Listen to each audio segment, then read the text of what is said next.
Hola, mi nombre es Sebastián Flores. Tengo el placer de participar en esta versión de la PyCon Argentina con la charla titulada Coding as a Service, librería Pipsier, aprendizajes y metodología. Pueden encontrar más contenido que he realizado en mi Twitter y GitHub. Y un disclaimer, todas las opiniones y críticas son a título personal. No se necesita conocer de química, matemática o Python avanzado para poder sacar provecho de esta charla. Y esta presentación va a estar disponible en mi GitHub y fue realizada con la extensión RISE de Jupyter. Sobre los autores, además de mí, está Pedro Valencia. Él es un bioquímico y ha sido el cerebro de toda la parte académica y experimental.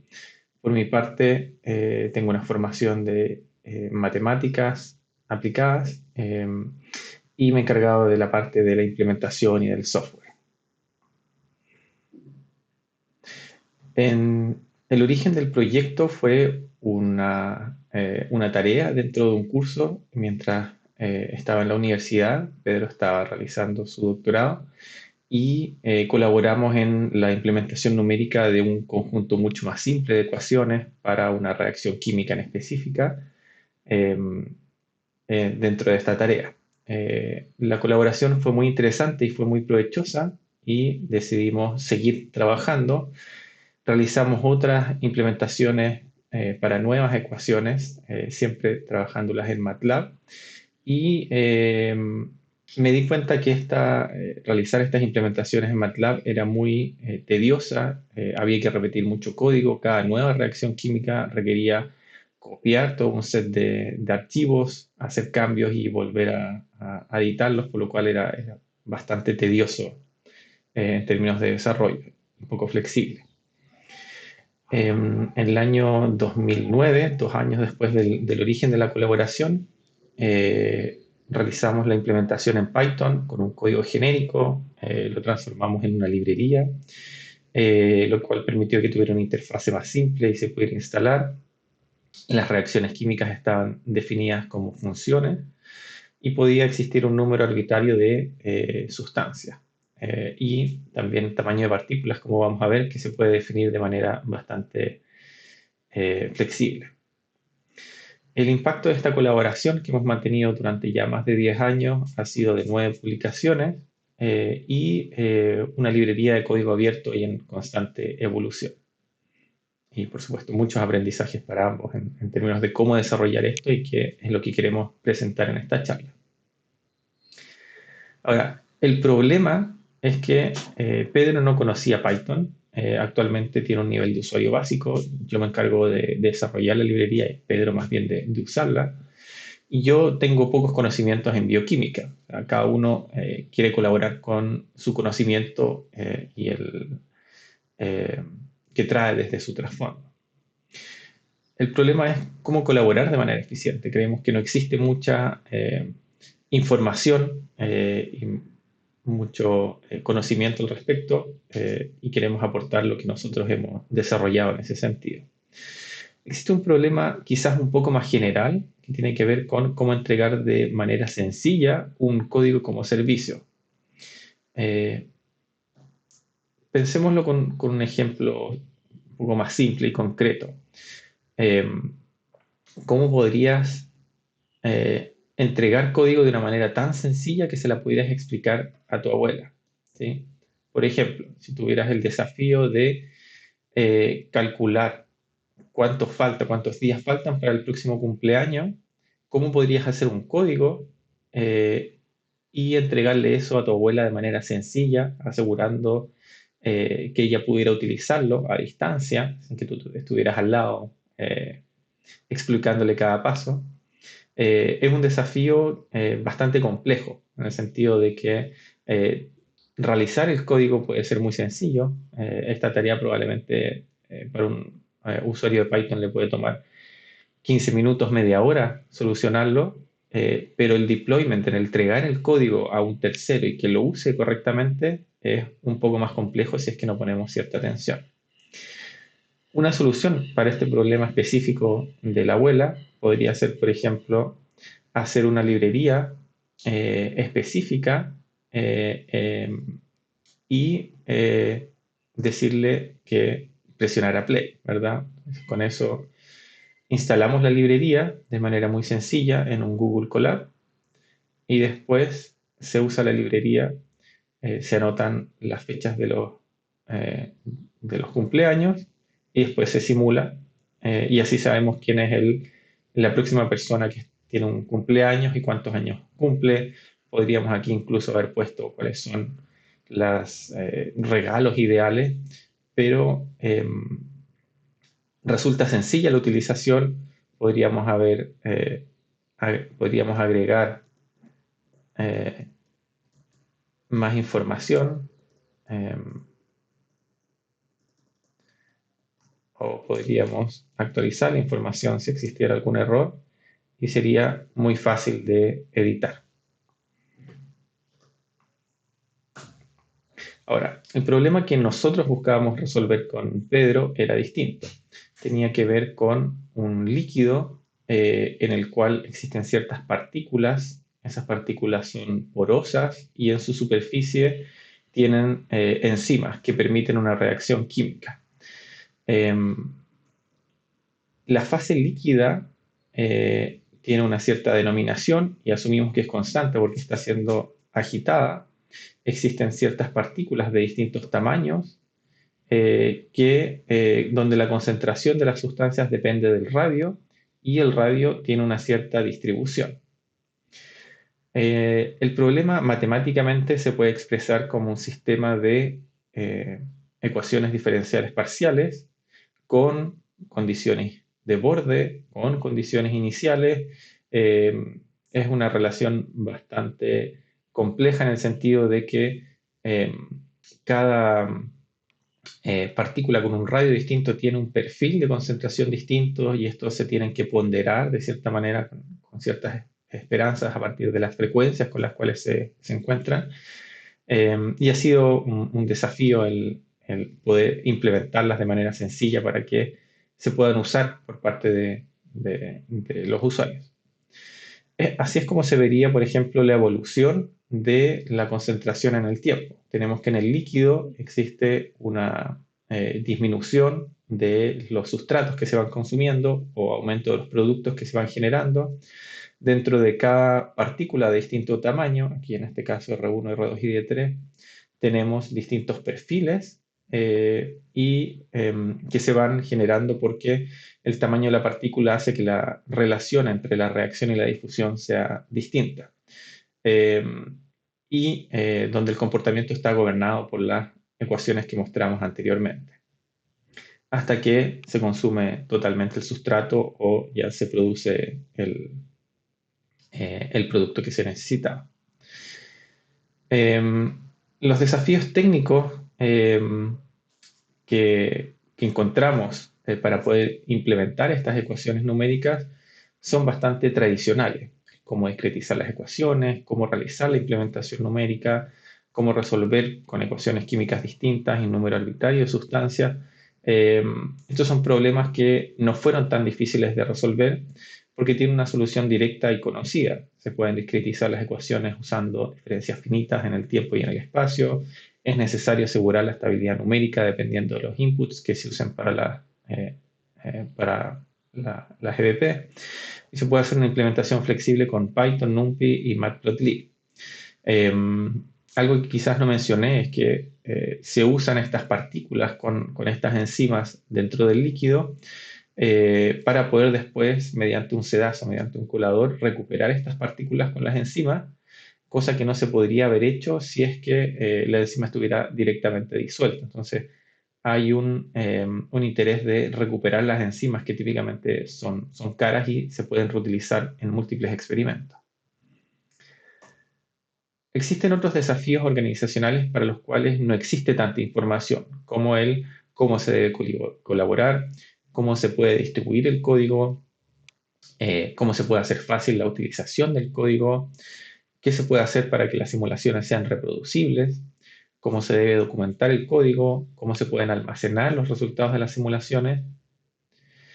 Y esta no tiene una solución directa, no hay mucha información al respecto.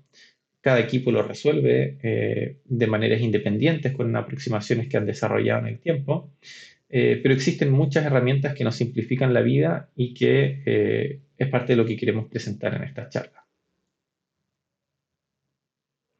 Ahora, ¿qué es lo que nosotros necesitábamos para el desarrollo de nuestra librería? Primero, que se pudiera proporcionar una instalación y versionamiento de las librerías y que se facilitara el desarrollo incremental considerando a los desarrolladores y los usuarios.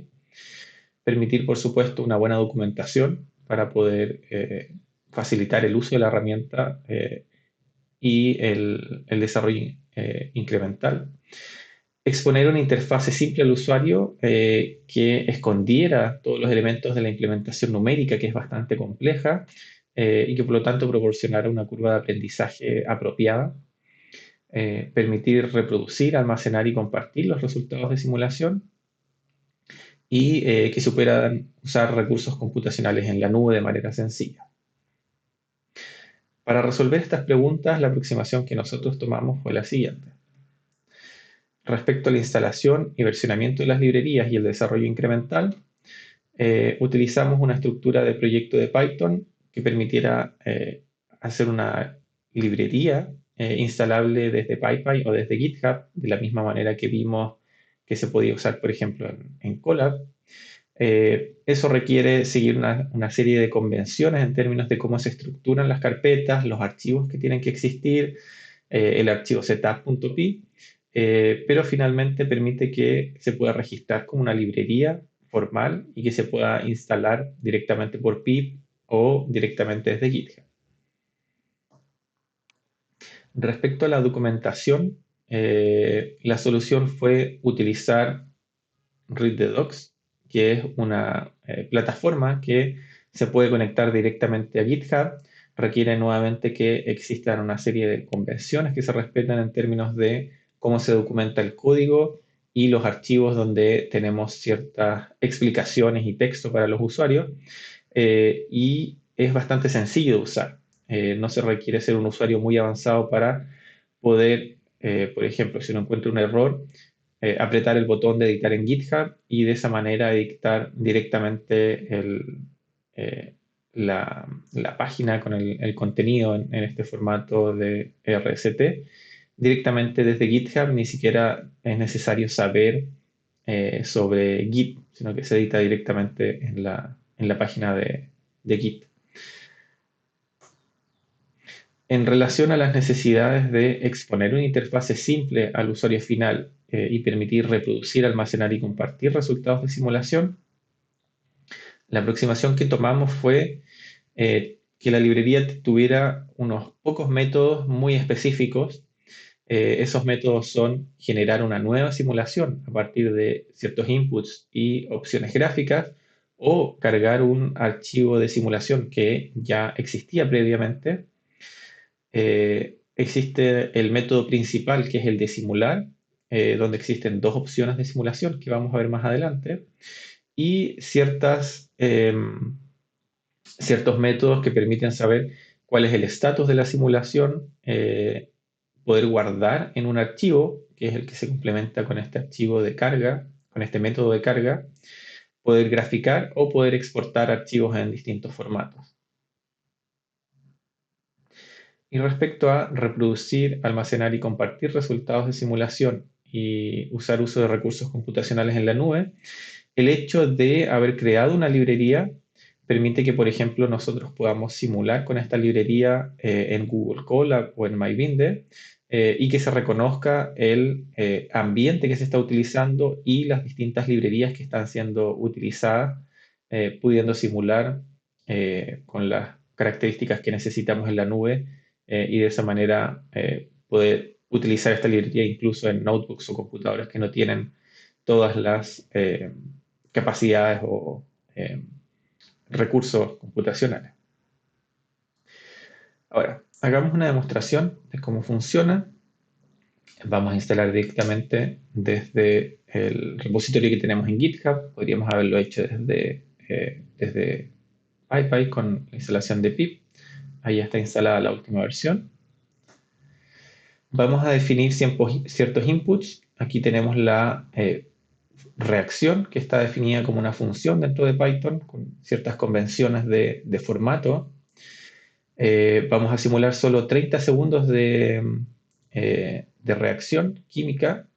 Vamos a guardar cada un segundo. Tenemos propiedades químicas del volumen de catalizador, de cuántas partículas tenemos, el volumen de la fase líquida, ciertos nombres para poder guardar y después graficar, concentraciones iniciales y valores químicos. Aquí vamos a simular con 3 tamaños de partículas distintas. Esas son las dimensiones y estas son las frecuencias con las cuales lo encontramos. Y después tenemos ciertas propiedades gráficas, ¿verdad? En las etiquetas de los ejes X, Y, el título de los gráficos, propiedades de nombres de las distintas eh, curvas cuando lo grafiquemos para la simulación de la ecuación diferencial ordinaria, de la ecuación diferencial parcial y de los datos si es que los proporcionamos. Entonces lo primero que vamos a hacer va a ser importar la librería, tener una interfase de simulación y cargar los inputs y opciones gráficas. Podemos simular la ecuación diferencial ordinaria. Es muy rápida de simular porque en realidad aquí nos apoyamos en la librería de SciPy, que ya tiene una librería para simular ecuaciones diferenciales ordinarias. Solamente empaquetamos nuestro problema de una manera que se pueda consumir con eso, pero está muy bien empaquetado para que sea muy fácil, ¿verdad? Después tenemos la ecuación diferencial parcial. Esta es la que realmente es una implementación específica para este problema, que estamos simulando 30 segundos solamente, y vamos a guardar esta simulación en un archivo. Esto permite que nosotros podamos a posteriori abrir este archivo y realizar algún tipo de análisis que queramos hacer. Resulta interesante que, por ejemplo, aquí esta ecuación diferencial parcial que simulamos era bastante simple, era una ecuación muy simple, una concentración, 3 radios, pero típicamente el problema es necesario simularlo más tiempo. Típicamente el tiempo de ejecución son cerca de 20 minutos, entonces la posibilidad de guardarlo es importante para no tener que esperar para poder realizar esos análisis que necesitamos. Podemos exportar la simulación que realizamos en un archivo Excel para que podamos hacer análisis ahí si lo necesitamos. Y podríamos graficar la curva, las curvas que hemos realizado. Aquí podemos ver la simulación de la EDP, que va alineada, ¿verdad?, por donde están los datos experimentales, y la simulación de la ecuación diferencial ordinaria, que como no tiene restricciones difusionales, se supone que la enzima en ese caso estaría disuelta en la fase líquida. Es mucho más rápida eh, eh, la reacción química y ese sustrato se consume mucho más rápido. ¿Por qué decimos que esto facilita la reproducibilidad? Es porque nosotros podríamos abrir, por ejemplo, un archivo que simulamos en Colab, en la nube, a través de esta interfase, y a través del método status podríamos saber exactamente cómo fue la configuración donde se ejecutó esa simulación. Vemos que el ambiente es Colab, que se ejecutó con ciertas versiones de Python y de las librerías. Podemos ver cuáles son los inputs que se realizaron, las opciones de los gráficos, si se realizó una simulación de ecuaciones diferenciales ordinarias y parciales. Y esto nos permite darle trazabilidad a todo lo que a todo el proceso que sufrió esta semilla de simulación. Podríamos entonces ahora graficar y vemos que las opciones gráficas fueran distintas y se simuló durante mayor tiempo. Esta librería Pipsier que les presenté es específica al problema de reacción-difusión para reactores de enzima inmovilizada. Tiene flexibilidad para distintos modelos de reacción y condiciones de operación, pero es muy específica al problema químico que estamos resolviendo.